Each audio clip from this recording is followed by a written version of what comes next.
அன்பிற்கினிய மாதா தொலைக்காட்சி சுவஞர்களே, தமிழ் மணக்கும் அன்பு நெஞ்சங்களே, வணக்கம்.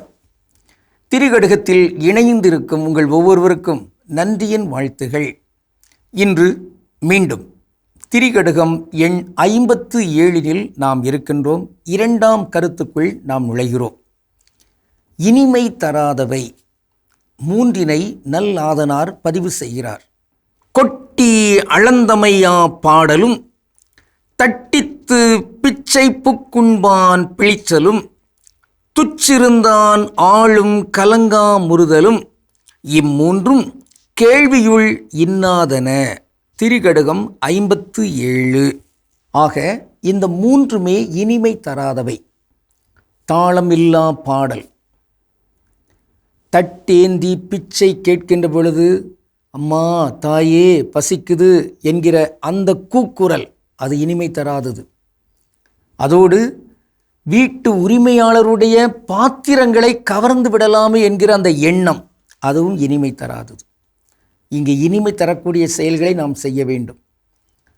அதில் இந்த 2வது நடுச்செய்தியாக தரப்பட்டிருக்கிற அந்த செய்தி இருக்கிறதே, அம்மா தாங்க பிச்சை போடுங்க பசிக்குது என்கிற அந்த சொல், அது இனிமை தரக்கூடியதல்ல. அதனால்தான் வள்ளுவர் ஒரு குறளில் இப்படி சாடுவார். அது இறைவனுக்கு எதிரான ஒரு குறளாகவும் கருதப்படும். அதே வேளையில் இத்தகைய சூழலை உருவாக்கி வைத்திருக்கிற இங்கு உள்ள அந்த ஆற்றல்கள், அதிகார வர்க்கங்கள், அவர்களையும் சாடுவதாக அது அமையும். எப்படி என்றால், இறந்தும் உயிர் வாழ்தல் வேண்டின் பறந்து கெடுக உலகியற்றியான். இந்த உலகத்தை படைத்தவன் இயற்றியவன் இருக்கிறானே, அவன் பறந்து அழிக என்று சொல்வார். ஏன்?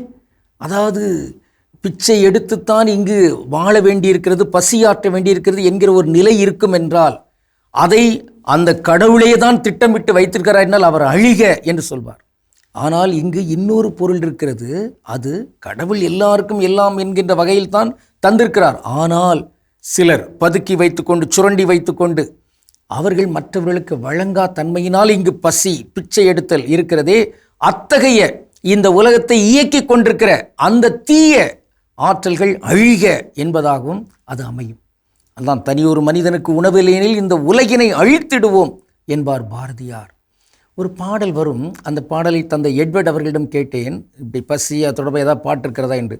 அப்போ தான் அவங்க சொன்னாங்க, வீட்டில் நாங்கள் அம்மாட்ட அம்மா பசிக்குது அப்படின்னு சொன்னோடனே எங்கள் அப்பா இப்படி பாடுவாங்க. அது ஒரு பாடல். எப்படி என்றால், அம்மா பசிக்குதே தாயே பசிக்குதே, பாலும் பழமும் வேண்டாம் தாயே, பசிக்கு சோறு கிடைத்தால் போதும், பாலும் பழமும் வேண்டாம் தாயே, பசிக்கு சோறு கிடைத்தால் போதும், அம்மா பசிக்குதே தாயே பசிக்குதே. 2 சின்ன குழந்தைங்க அப்படியே பசிக்குதுன்னு சொல்லிட்டு வீடுகளில் தர்மம் எடுப்பது போல் அந்த காட்சி அமையும். கண்ணீர் வந்து விடும். இந்த குரல் அது இனிமை தராத குரல். இப்படிப்பட்ட குரல்கள் இங்கு இந்த உலகத்தில் ஒலிக்கக்கூடா. அப்படி என்றால் இந்த உலகத்தில் வாழ்கிற எல்லாருமே எல்லாம் கிடைக்கின்ற அந்த தன்மையில் இங்கு வாழ வேண்டும், வாழ வைக்கப்பட வேண்டும். அதற்கு உரியவர்கள் எல்லாருமே இங்கு முயற்சி எடுத்து ஆக வேண்டும் என்பதுதான் இதனுடைய செய்தியாக இங்கு அமைந்திருக்கிறது. இன்று நாம் பார்க்கின்ற ஒரு தனித்தமிழ் சொல் பிச்சை. இறப்போர்க்கு இடப்படும் உணவு, தருமம், அந்த இரத்தலுக்குரிய அந்த பொருள், இவையெல்லாம் தான் பிச்சை.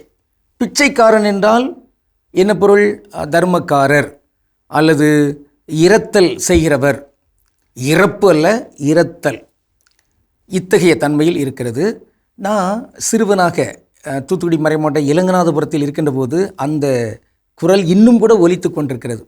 ஒரு ஐயா அப்படியே நடக்க முடியாதவர், ஒரு சின்ன வண்டியில் அவர் அது மேலே தரையிலேயே உட்கார்ந்து போகிற மாதிரி இருக்கும். கையை வச்சுக்கிட்டே ஊண்டி ஊண்டி, ஆண்டவரே ஐயா இந்த ஏழைக்கு இறங்குமே ஐயா, இந்த குரல் அது இன்னும் மறக்கலை எனக்கு. இப்படிப்பட்ட இந்த குரல்கள் ஒலிக்கக்கூடா. அப்படி என்றால் அவங்களெல்லாம் அழிச்சிருவோமா என்பதல்ல. அவர்கள் எல்லாரும் வாழ வேண்டும். வாழ்வதற்கு தடையாக இருக்கிறவர்கள் இங்கு மனம் மாற வேண்டும். அதற்குரிய அமைப்புகள் இங்கு உருவாக்கப்பட வேண்டும். எனவே இந்த பிச்சை தன்மையெல்லாம் மாறி உரிமையோடு மாண்போடு வாழ்கின்ற அந்த வாழ்க்கை முறையை வாழ வைப்பதற்கு இங்கே எல்லாருமே உறுதியேற்றுக்கொள்ள என்று முடிவெடுப்போம். கடவுளுக்கு திருவிழமானால் மீண்டும் நாளை திரிகடுகத்தில் இணைந்து மகிழ்வோம். நன்றி, வணக்கம்.